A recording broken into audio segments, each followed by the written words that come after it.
This is the Infinity 75 by Mr. Q, or the Next Time 75 as it says on the box, or the Faker IK 75, or the NT 75. Yep, it has a lot of names, but no matter what you get, it is the same board.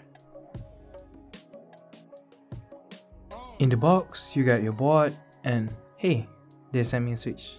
A KTT red wine. Nice. And you get your typical keyboard stuff, cable, keycap puller, and this. It's a plastic disc with a shiny coating underneath. I'm not sure yet what this is, but it looks cool. So this is a 75% board that is north facing with perky RGBs and even underglow. Hot swap capability and comes with a knob. It is also gasket mounted? Well, kinda. Technically it is. We'll talk more about that later. So I got the board for roughly around $50, but you can get it in the range of $55, which is really decent for what you get. There are a few color options ranging from black, white, yellow, and there is even a clear frosted version if you like RGBs. The underglow will work best with that. The styling of the board looks pretty decent. It sort of reminds me of the Keycaps Q1 with its minimal approach, simple lines and shape, minus the thick borders. It looks really nice, but what is not nice is the feel of the plastic. It's not the highest quality and it's super light. Opening the board up, you can see the plate is sandwiched by the top and the bottom piece. Plus, there are no screws, which is really nice. It just clips in.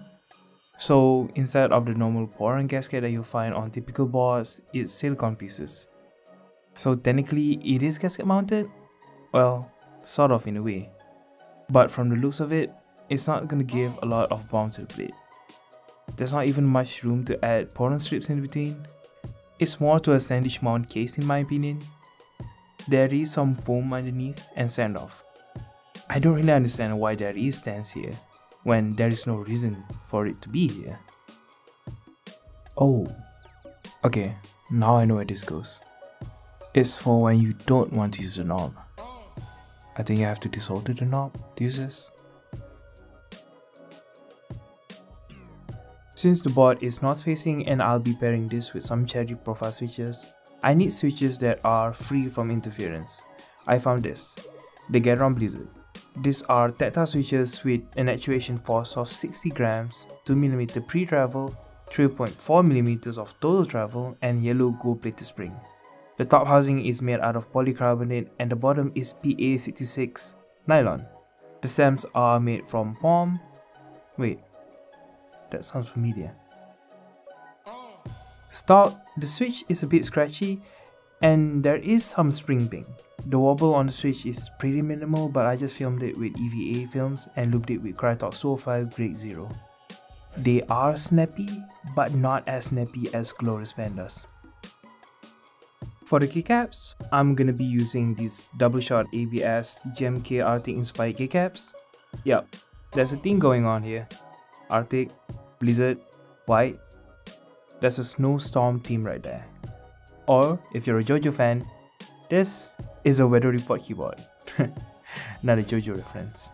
Nice. Now it's time to build the board up.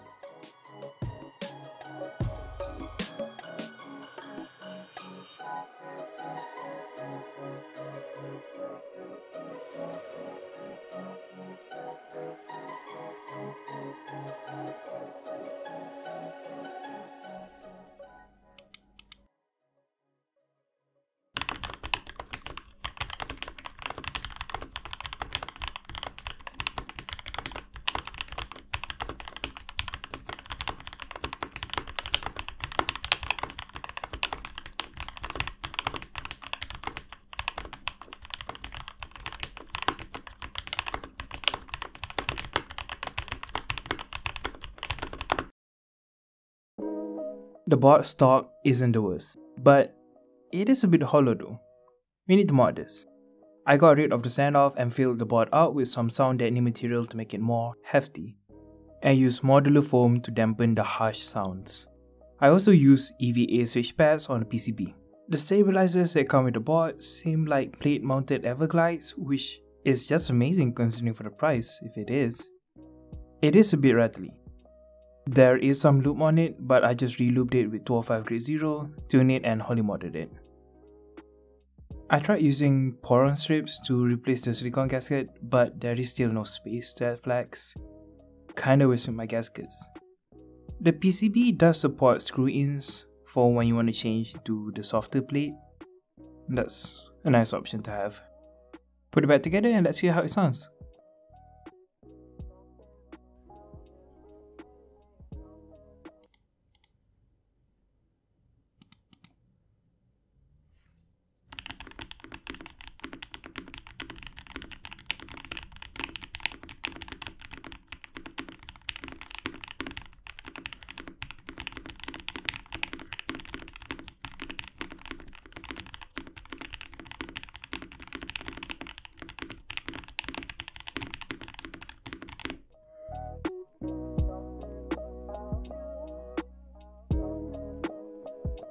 The mods do help the board to sound way better than stock, but is it worth it?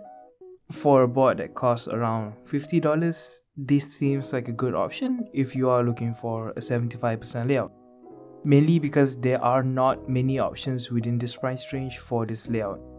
But we need to talk about the typing experience, because the aluminum plate that the Infinity 75 comes with is really stiff. And the way the board is mounted doesn't really help. You kinda expect it to have some bounce, but you can easily fix this if you get the palm or polycarbonate plate for the board. It'll add more flex if you prefer a softer typing experience. Overall, it is really not that bad, except for the build quality. It does feel a little bit cheap, but it's not the worst. There are a few other options out there for almost the same price, like the TM680, the Rebel 60 or what Echo offers, which some are a more solid offering, but if you are looking specifically for a split 75 layout and you are willing to do some work to make it sound better, then it is not really a bad of a choice. And the knob kinda sells it. Hey, if you like the vid, give it a like. And why not subscribe while you're down there? That's all from me. Stay safe and see ya.